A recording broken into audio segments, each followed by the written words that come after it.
Welcome to the Middle Age-ish podcast, authentically and unapologetically keeping it real, discussing all things middle-age-ish, a time when metabolism slows and confidence grows. Join fashion and fitness entrepreneur Ashley Badowski, former Celtic woman and founder of the Lisa Kelly Voice Academy, Lisa Kelly, licensed psychologist and mental health expert, Dr. Pam Wright, and highly sought-after cosmetic injector and board-certified nurse practitioner, Trisha Kennedy Roman. Join your hosts on the journey of Middle Age-ish. Hello, everyone, and welcome back to another episode of Middle Ages Podcast. I'm Trisha Kennedy Roman, and I'm joined here today with my co-host, Ashley Badowski, Lisa Kelly, and Dr. Pam Wright. And this evening, we're going to be joined by a specialist in pelvic floor therapy and physical therapy. Very interesting. It's going to be Dr. Karyn Staples. And as middle-aged women, I think we have a lot of questions for her. Well, we all know I do. I mean, like, I just need to, like, first and foremost, just be like, okay, so when can I book? Like, what's your next opening? Because this, I need to be proactive about it. Mm-hmm.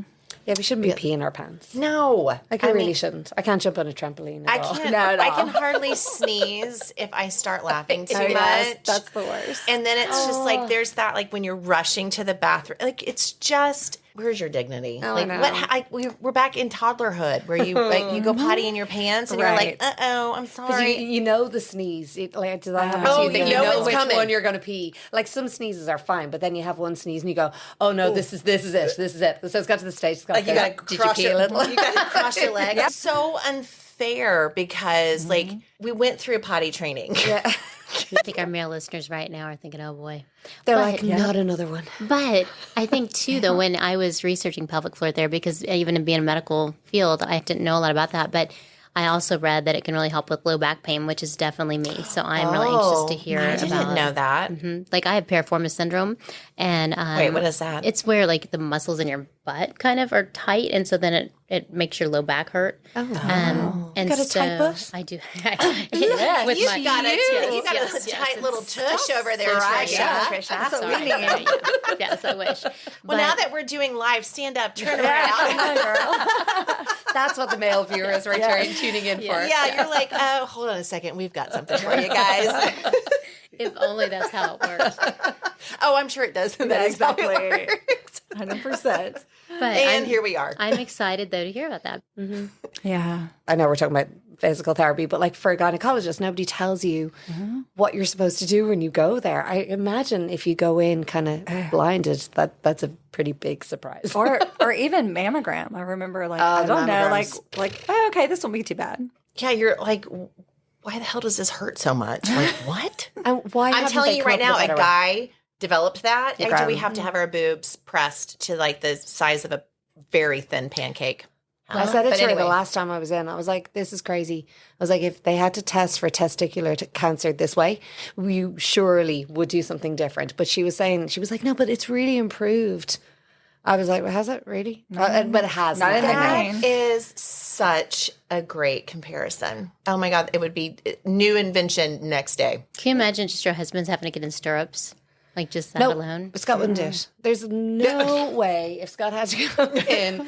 Here we are. If that's the way the prostate exam was and they had to put their feet in stirrups, there's no way. Yeah. There's just no way he'd do it. I know he wouldn't. Mm-hmm. Speaking of stirrups, we are now ready to talk all about pelvic floor therapy because we now have Dr. Karyn Staples here to join us. She is a wife, mother, and physical therapist and a nationally certified Pilates teacher, a business owner with over 20 years of clinical experience and teaching experience, and she's driven by her passion for creating an environment focused on wellness and optimal health. Karyn founded Pro Health Physical Therapy and Pilates Studio in 2005, and she specializes in pelvic floor therapy. So we are really interested in that because we don't know a lot about it. And we're welcome. Well, at least Karyn. Some of us are in it. Yes. And I'm right there with you. I'm definitely in that middle ages. So fit in the crowd. It's a fun crowd.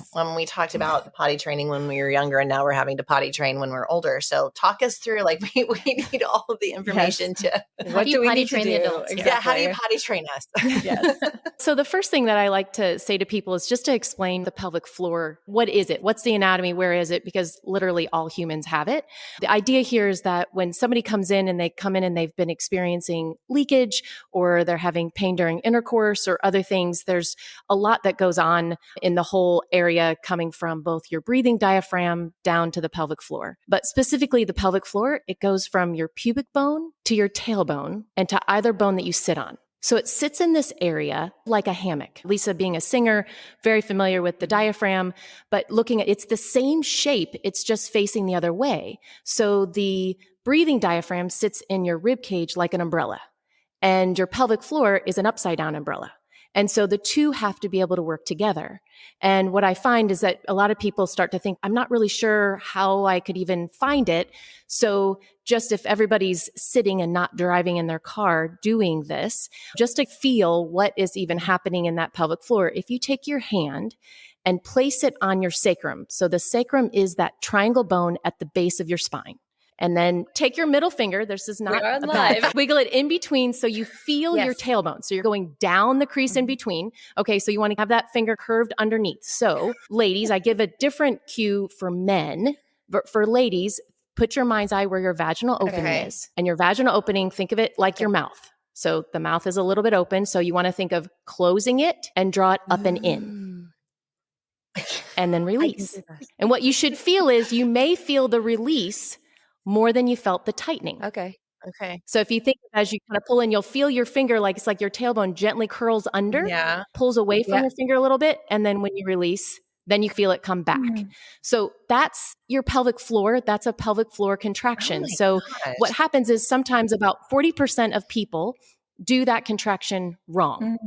So they push out instead of pull up.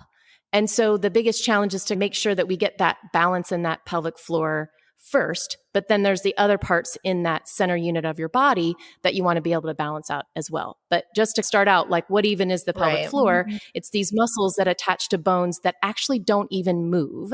So the tailbone has that little bit of movement, but if you think of all the other muscles in the body, bones move. And so you can think of if you're doing an elbow bend and straighten, you can think, okay, I've got to move my biceps or another muscle, the brachialis, I've got to move those. But the pelvic floor is different because you're lifting tissue up and away and creating this hammock lift. So what causes that as we get older, like for that to change? I know like we talk about when we laugh and when we sneeze and all that stuff, that didn't happen to us when we were younger or whatever. So what causes this lovely change? So truly, as some of the episodes had said earlier, hormones are a big thing. The change in hormones, the decrease in estrogen has an effect throughout the entire body.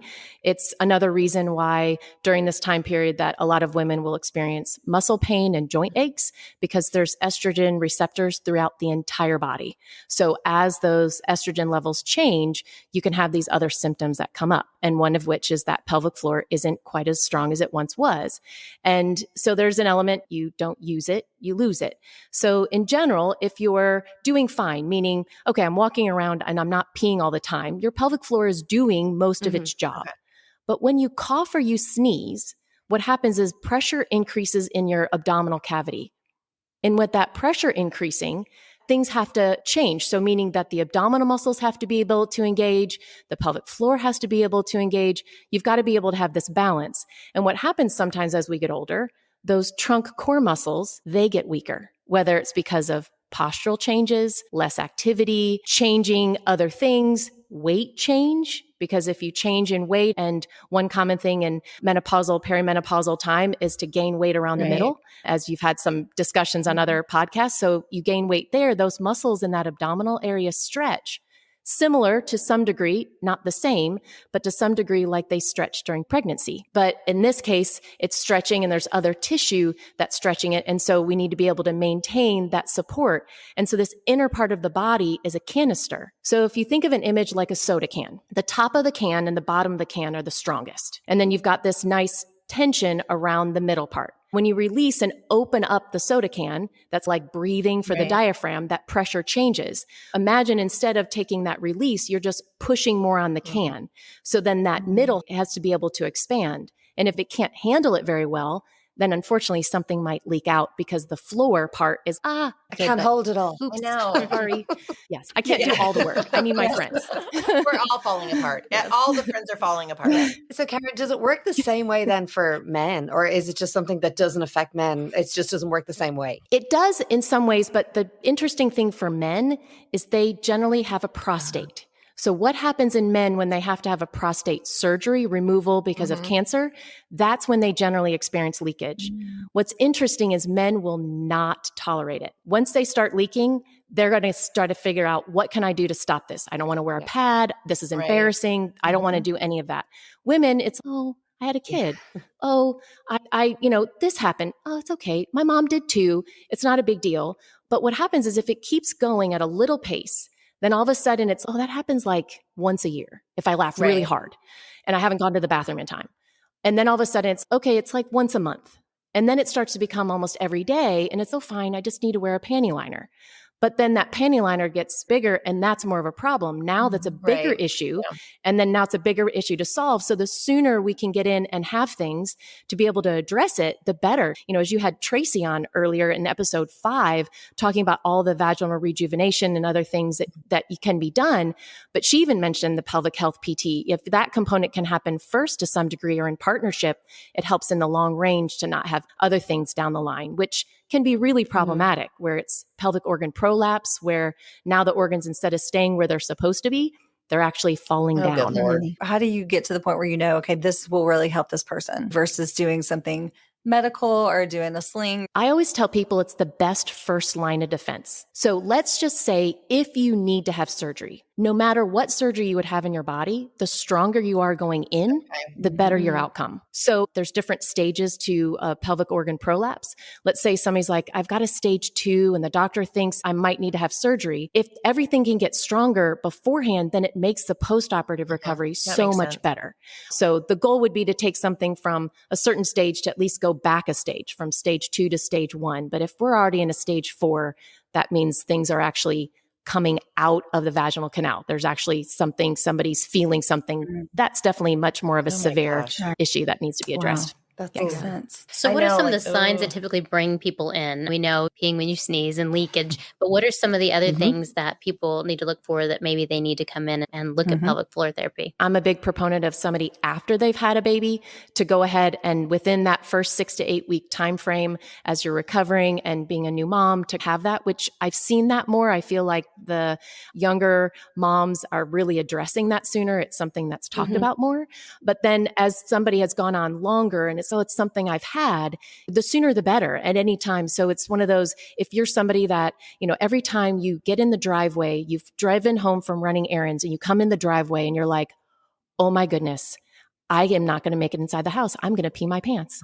There's definitely breathing techniques and other things to help with that urgency. So these are individuals that maybe not leaking when they cough or sneeze, but they're leaking because they feel that desire, that need to go to the bathroom. So working on some techniques to be able to help calm that down. But the difference is anytime you're leaking urine, the bottom line, it's never normal. Right.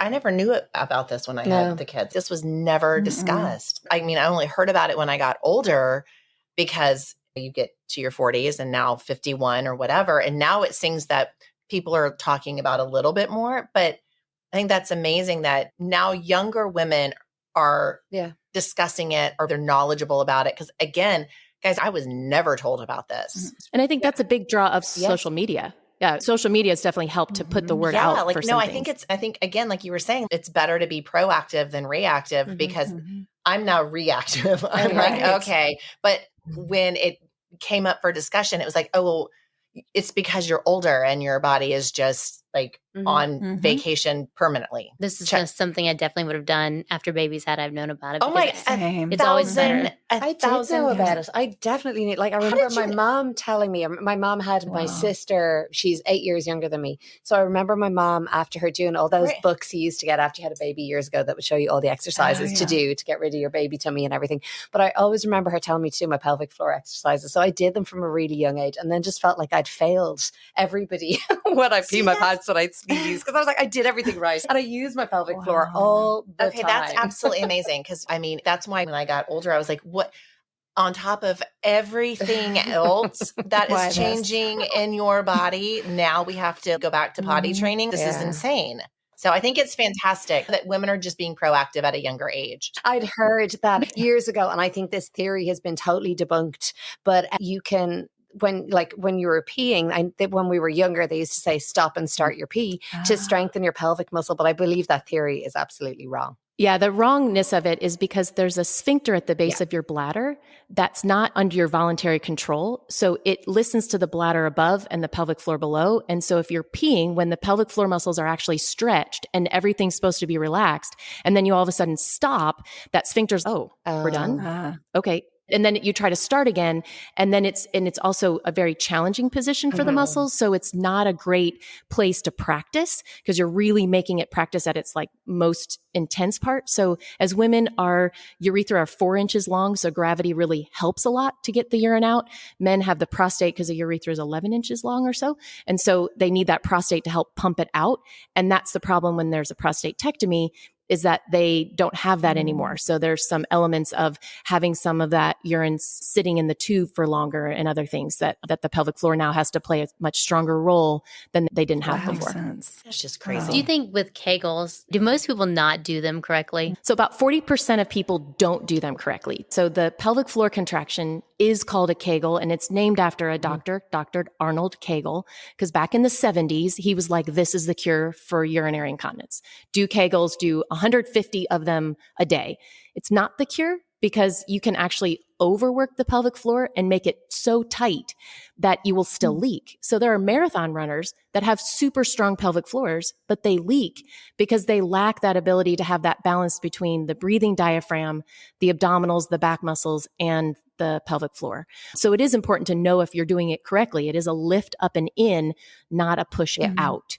And then if somebody's breathing from their chest and they're doing something all from their chest, they're not actually getting that good breathing element from the breathing diaphragms. Like I said, you've got these two kind of umbrellas sitting. And as you breathe in, the pelvic floor has to stiffen to prevent those abdominal organs and the pelvic organs from falling out of the body as well. But you have that stiffness around the middle that has to help as well. So being able to balance everything on out. Oh my God. Lisa, you should be really well balanced because you have a really good diagram and you've been know. working honestly, on your I know Kegels. It's funny that I'm going to ruin a song for everybody right now when I tell you this story. Oh, no.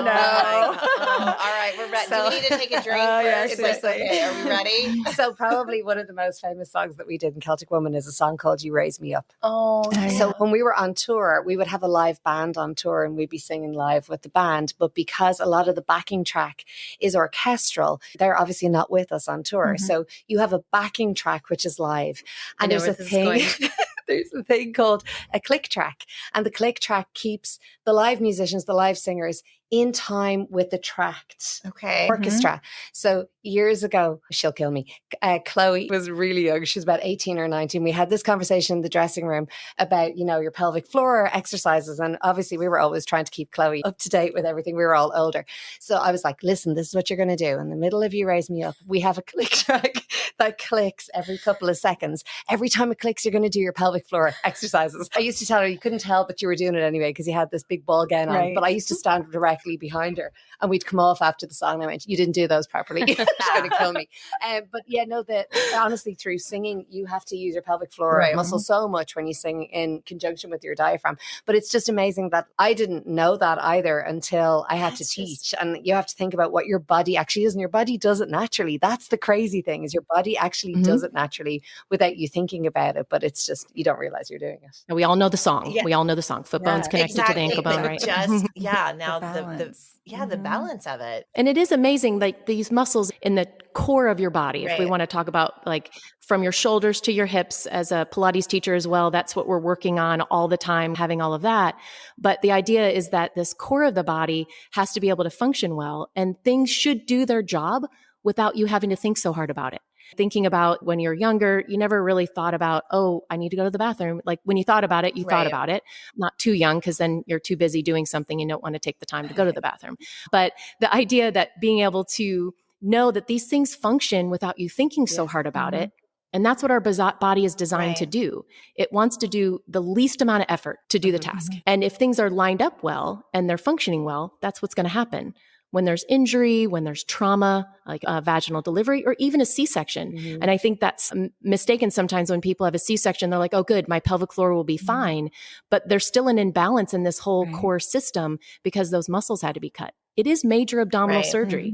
And if anybody had abdominal surgery for any other reason, most of the time they'd be said, you cannot lift more than 8 pounds for the next 6 months.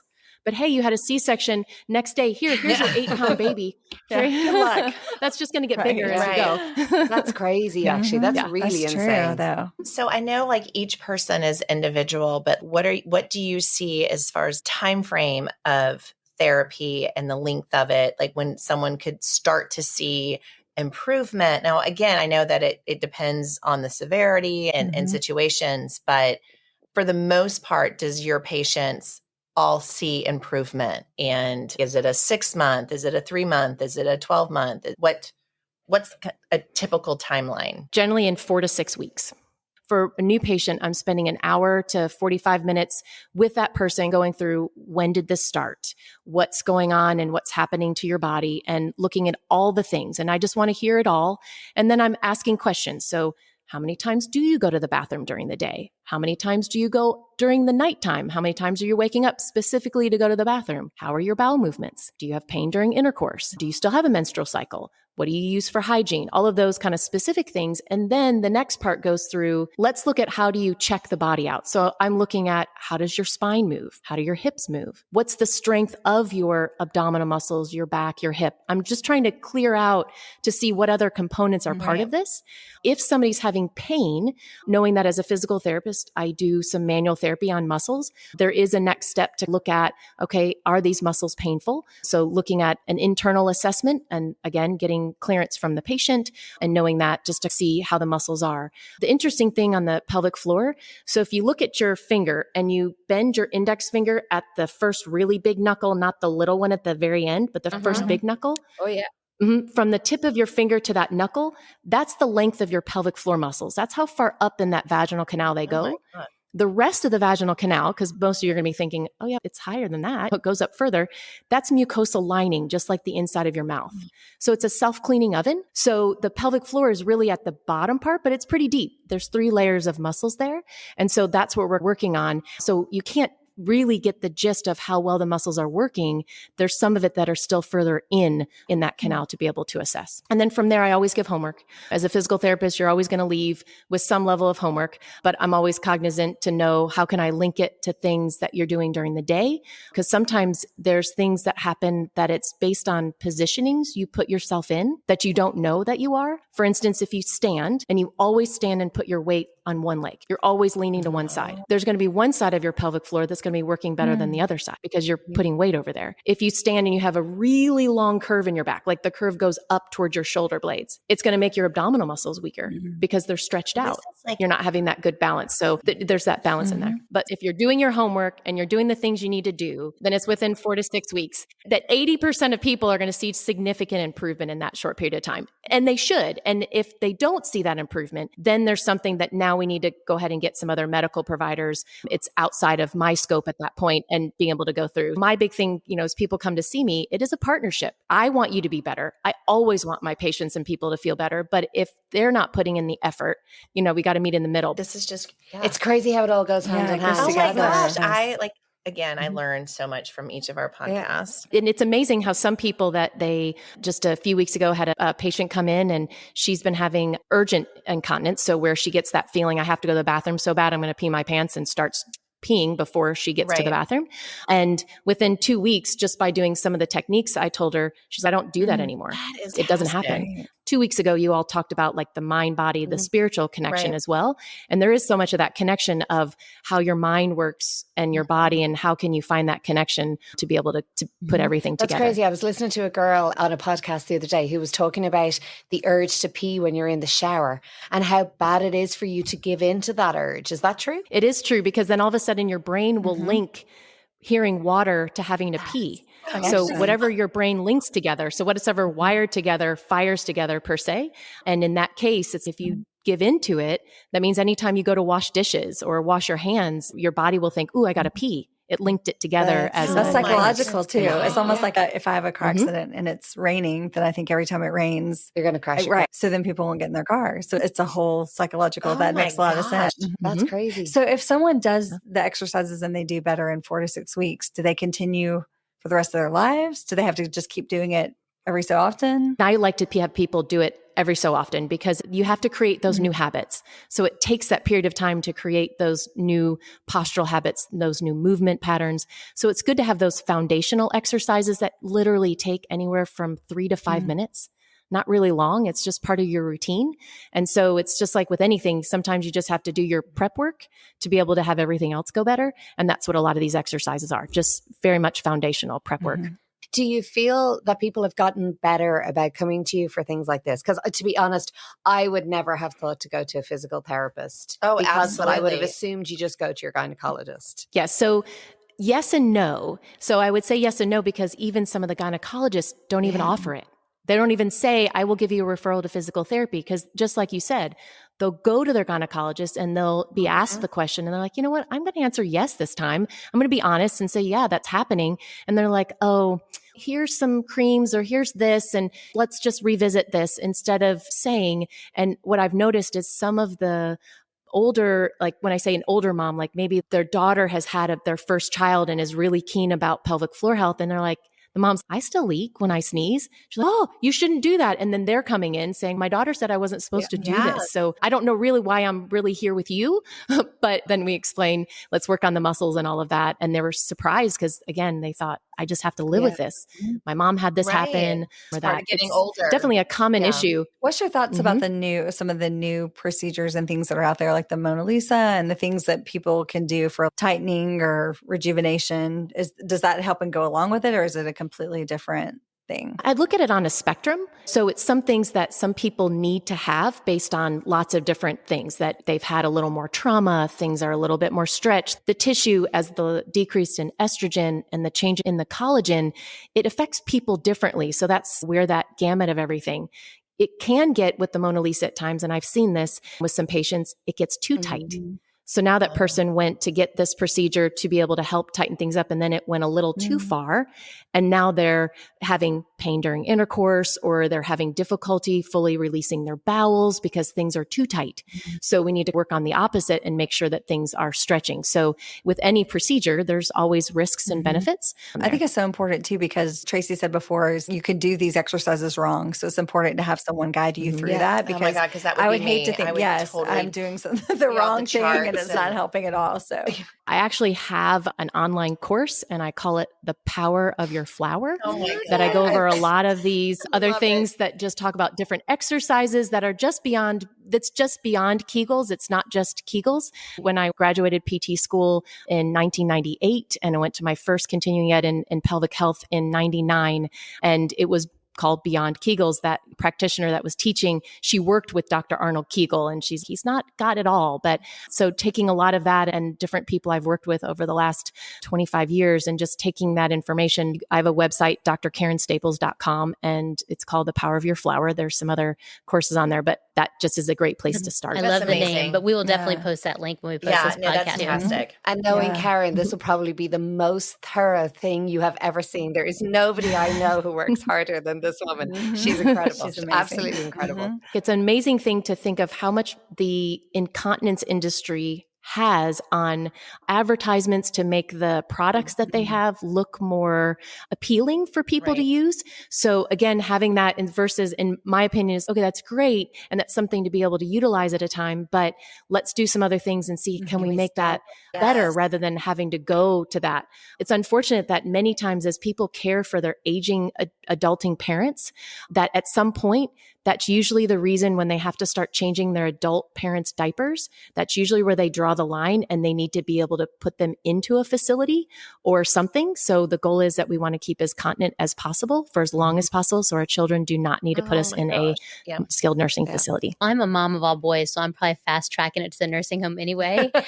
So I Me really too. All right, Trisha, it's going to be me and you, babe. So I Me really and need to be you. working on my exercises to at least keep me continent for as long as I can be. You're just going to hope for really amazing daughter-in-laws. I know. Correct. Yes. It's hard at that point, at that just different things to deal with. So we want to make sure that we can do everything we can for our own bodies to keep ourselves living longer. And the things that help us to live longer are moving. That's the number one thing. By keeping our body active, it's the number one reason that people live longer better, is moving their bodies. And that includes being able to do things that help to keep ourselves, all of our joints lubricated and muscles moving. I think the main thing that you said there that resonates with me is just knowing it's just not normal. I think that's been a common theme, like two very common themes in most of our podcasts is one, just accepting things as well. I'm middle-aged now. This is just how it is, whether it's relationships, your body, different things happening. And the other common theme is being proactive with everything. Again, whether it's your body, relationships, anything. I also think as women as well, you're programmed to look after everybody else first anyway, before it gets to you. And then you just, again, it's that, oh, I'm older and oh, I'm female. And, and it just, it's we're great with excuses because everyone else's priority. I just wanted to put out some numbers just so that way, again, people, there's some sense of normalcy, but there's also that sense of just realizing that there are things to be done. So 50% of women will experience joint and muscle pain going through perimenopause, menopause. So it's quite a big group of people, but the biggest things to help are movement. And what I find as we're coming into this stage, and can include myself, the things that you always did before don't seem to work anymore. Like the way you exercise, the way you moved your body, it's like either it doesn't feel good because it was high intensity before and a lot of heavy jumping or heavy weights or things like that. It's still important to do strength training, but it's also important to do some sort of what I like to put in a mindful movement practice, whether it's something like Tai Chi or yoga or Pilates, something that allows you to work on that mind-body connection and how am I lining my body up? How am I moving? And that also helps in that range of motion and in making sure you get that joint lubrication along with just getting your hydration, which links it back to the leakage issue because a lot of people say, I don't want to drink more water because I'm going to pee more or I might pee on myself more. So being able to balance that out and knowing when you're hydrating and putting all that and knowing that's important for the rest of our skin and everything like that to stay. But that knowing everything kind of binds together, all the things that being able to move is really important. That's great. Yeah, because I know like knees and hips. Yeah. What happened? Yeah. Karyn, you are so incredibly knowledgeable. Gosh, yes. This was amazing. There's so much information about our pelvic floor that I had no idea I needed to know. There you go. Yeah, but it's hopeful. And I think that's like the gift that you give is that it's hopeful. Yep. So, and can be fixed. Yes. So thank you for that. Yes. Just have to put some effort in. You're welcome. We will do that. Thank you, Karyn. Thank you so much. You're welcome. Thank you so much for having me on. I appreciate it. Thank you. Appreciate it. Bye-bye. Thanks. It was so amazing. Oh, I'm telling you, that was so informative. But it does sound like you do get an exam when you see her. Yes. I mean, it makes sense because if she's going to treat it, she needs to know. Not the She needs status. to know the muscles. Well, I don't she have said a problem with that, questionnaire. but not the back door. Well, probably men don't have a choice, but maybe she can check it from the front. But there's different But I suppose sides of it, I guess. depending as well. On Well, which then I'm way going to your have to call her and room I'm going to have sits. to do a conversation over the phone question. I'm going to, I am actually going to, Propofol. I'm going to, I'm actually going to have my own questionnaire Yes. that I Yes. present to Dr. Karyn. Before you go in. Now you're making us look like wusses because men do have to get prostate exams. So. Don't even. Oh, Yeah, we already talked about that. no, men, no, we are badasses 1,000% without question. Nope. And that's the only one they have to get done. They don't have to have like pap smears. They don't give birth. No, they don't. No. Nope. You're right. Take it all back. I'm sorry. there. Although my husband did tell me because he's had kidney stones and he swears to me, Oh, which yes, I'm I not. know. And I've had them. I mean, I've given birth. Kidney stones worse. One because I had. Trisha, we're gonna have to Sorry. delete this. No. I'm telling you right now, we're deleting this. We're gonna But you get an epidural with a baby. You can't have an epidural. You cannot with a kidney stone. Okay, no, I would pass them there. Yeah, my friends said they're really sore. We're gonna have to delete this part Start because over. Michael and I have had many discussions. You lose. No, I don't. no. You lose that one. Well, cheers to being strong on our pelvic floors. Yes. Don't pee your pants. Don't be your pants. Don't Right. pee your pants. Yes. Not Cheers, normal. ladies. Potty training for middle age. Yes. Cheers. Here we are, guys. No depends. No depends, depends. please. Oh my God, please, no depends. Thank you for joining the ladies of the Middle Age-ish podcast as they journey through the ups and downs of this not young, but definitely not old season of life. To hear past episodes or make suggestions for future episodes, visit www.middleageish.com. That's www.middleageish.com. You can follow along on social media at middleageish. Also, if you have a moment to leave a review, rate, and subscribe, that helps others find the show, and we greatly appreciate it. Once again, thank you so much for joining us, and we'll catch you in the next episode of the Middle Age-ish podcast.